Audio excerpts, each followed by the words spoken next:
क्या मैं आज पूरी रात जागकर एक लॉन्ग स्टडी शिफ्ट प्लान कर सकता हूँ, या यूँ कहूँ कि क्या मैं आज पूरी रात जागकर पढ़ाई कर सकता हूँ?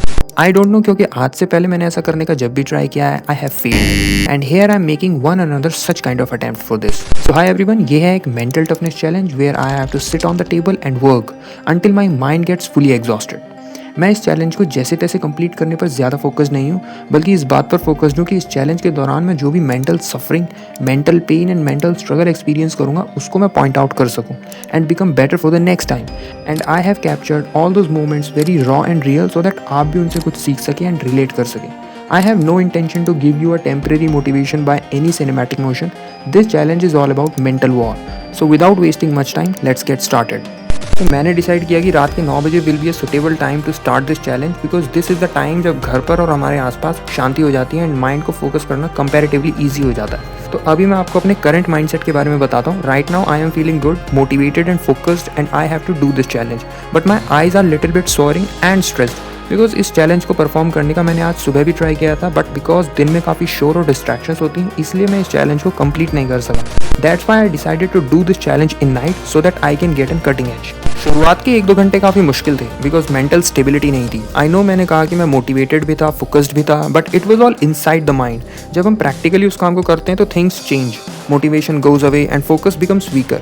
प्रैक्टिकलिटी और थिंकिंग में ज़मीन आसमान का अंतर होता है, ये मैंने अभी रियलाइज़ किया। अब इस मेंटल सिचुएशन को टैकल करने के लिए मैंने डिसाइड किया कि मैं हार्ड क्वेश्चंस को बाईपास करके easy sort of question solve करूंगा पहले, क्योंकि मेंटल सफरिंग में हार्ड क्वेश्चन सॉल्व करना इज़ अ बैड कॉम्बिनेशन। उस मेंटल कंडीशन को ओवरकम करने के लिए I had water and some steps of walking so that mind को ऑक्सीजन मिले एंड बॉडी हाइड्रेटेड रहे।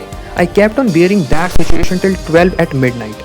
रात के 12 बजे के बाद तो मैं स्टक ही हो गया। फीलिंग आ रही थी कि मेरा माइंड पूरी तरह से सो चुका है and it is not able to think more. ऐसा लग रहा था कि ये मेरा थ्रेशोल्ड है और हाँ, इससे ज़्यादा मैं कुछ नहीं कर सकता। हालांकि अभी तक सिर्फ 3 ही घंटे हुए थे, लेकिन ऐसा मेरे साथ हो रहा था। Then I decided to take break for 20 minutes and after that I will come back. And इस 20 मिनट के ब्रेक में I listen to some music and refresh my mind. I came back to study at 12:40 almost. मैंने अपनी study shift को continue किया and मैंने practically realize किया कि one break in a continuous flow enhances the working ability. उस 20 minute के break के बाद my mind gets restarted with better focus. It is like जब हमारा फ़ोन हैंग हो जाता है या फिर लैग करने लगता है तो हम उसे रिबूट कर देते हैं। सो रिबूट करने से मोबाइल के बैक एंड की जो कैशे मेमोरी होती है वो रिफ्रेश हो जाती है और जितने भी ऑपरेशंस होते हैं सारे रीस्टार्ट हो जाते हैं, तो मोबाइल बेटर वर्क करता है। Same thing applies to the mind. Then I decided to take break after every study shift. वो ब्रेक 20 मिनट्स का होने वाला था ताकि मैं अपने आने वाली स्टडी शिफ्ट के लिए तैयार हो सकूं। एट दिस पॉइंट मेरे माइंड ने सिचुएशंस को अडेप्ट कर लिया था और फोकस के साथ काम कर रहा था। फोकस इतना बढ़िया था कि अगले 2 से 3 घंटे तक मैं कंटिन्यूसली काम करता रहा।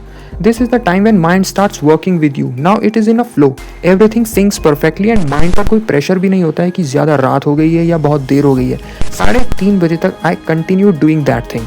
ये टाइम था अब सेकंड ब्रेक का, तो मैंने एक ब्रेक लिया 30 मिनट का। ये ब्रेक थोड़ा डिफरेंट था। इस ब्रेक में मैंने YouTube वीडियोस देखे जो कि एंटरटेनिंग थे and that was a mistake. इसने मेरे माइंड का मोमेंटम ब्रेक कर दिया and I fall back to that weak focus area.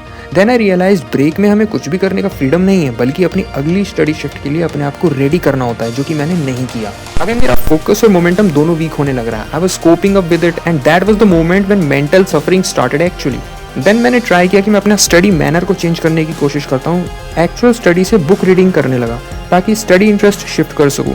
I was still struggling. I am reading word by word, but my mind पीछे से सोता जा रहा था। It just wanted to escape out from here. It's all like हो गया भाई, जितना होना था अब और नहीं, हो गया बस। मैंने रियलाइज किया कि जब माइंड सफरिंग और स्ट्रगल कर रहा होता है तो आपका फेवरेट काम भी वो नहीं करना चाहता। I love reading books in free time and generally I do it any time, but अब मुझको वो भी नहीं करना था। Ultimately, I had to leave it off and went to my bed and had a 6 hours long sleep then. तो ये था मेरा इस चैलेंज का मेंटल एक्सपीरियंस। अपने इस मेंटल एक्सपीरियंस को मैंने काफ़ी रॉ एंड रियल तरीके से प्रेजेंट करने की कोशिश करी है। आपको ये वीडियो कैसा लगा कमेंट करके बताएं। वीडियो पसंद आया हो तो लाइक ज़रूर कर देना एंड चैनल को सब्सक्राइब भी ज़रूर कर देना। Till then take care and stay hot.